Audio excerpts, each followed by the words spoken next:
चलतु आज आम बनइबा बिना बेसन रे स्वादिष्ट पकुड़ी।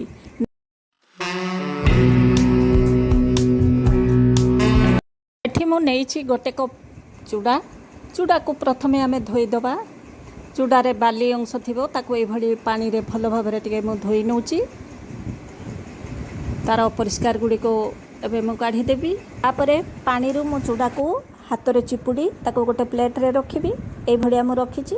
देखो झड़ी झड़ी जाऊँगी। आलू को मुझे भाया सरू सरू कर काटिकी रखी ताकू दे दूची। प्याज को मध्य से भाया पतला कर काटिकी रखी ताकू देदेली।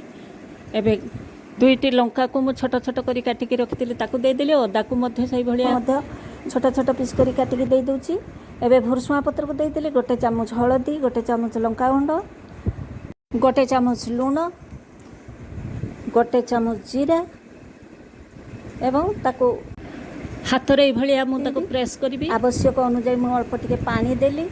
एबे मु सेठी 2 चामच बड़ चामच रे मु सुजी की टिके देली बाइंड होबा पई। किंतु एबे आमे पकुड़ी बनेबा। और तेल को मु गरम करी रखितिली। एबे सेठी आमे पकुड़ी भलिया ताको छाणी नबा। पूरा पकुड़ी टेस्ट आपण पाई परिबे। निश्चित घरे ट्राई करंतु। जदि बेसन न थाए ताले ए भलिया बनै करी खांतु।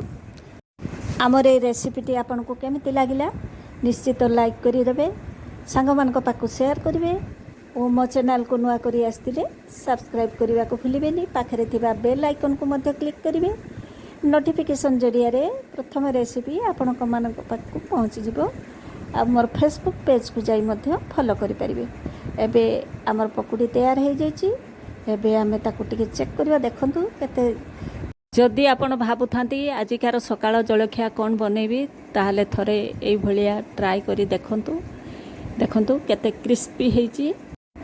खूब अल्प खर्च रे आपण ए रेसिपीटी बनै खाई परिबे। जदि आपण ट्राई करंती ताहले कमेंट करी जणैबे रेसिपीटी आपण केमिति लागी।